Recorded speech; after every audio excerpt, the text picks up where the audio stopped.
Is Pattaya ready to be restored to pre-COVID-19 hours for serving alcohol as tourists return to the city effective May 1st with Test and Go gone?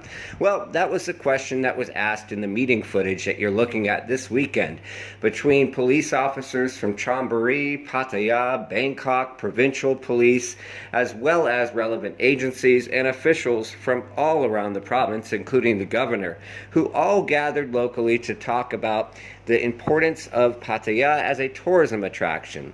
They also talked about Walking Street at length and how Walking Street traditionally has been a special entertainment zone with closing hours of 3 o'clock a.m. before COVID-19.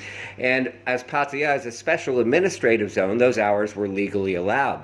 Now, currently, due to the emergency decree for COVID-19, those privileges are temporarily, for 2 years now, suspended and would be lifted if the emergency decree was lifted. The officials had their meeting and they talked about several aspects, such as the fact that they had already agreed earlier last week to stop vehicle traffic on Walking Street and restore it to a pedestrian-only area.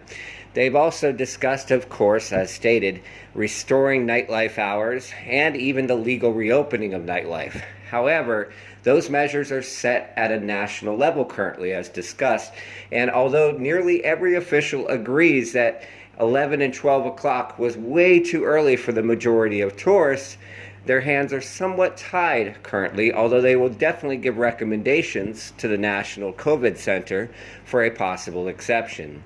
TPN notes that it's questionable whether this will happen, as months and months of pleading have taken place from Phuket and Pattaya to grant their late hours once again, which they state is very important to tourism. Ironically, with all the officials in town the past few days to talk about extended hours, this actually drove, we note, a hard closure of the current 11 o'clock p.m. closing time. That being said, tomorrow, May 1st, closing time officially extends to midnight. But it's still too early for the majority of business owners who are used to roughly 3 o'clock a.m., especially in the Walking Street area, prior to COVID-19. As always, thank you for watching. Take care of yourselves and each other.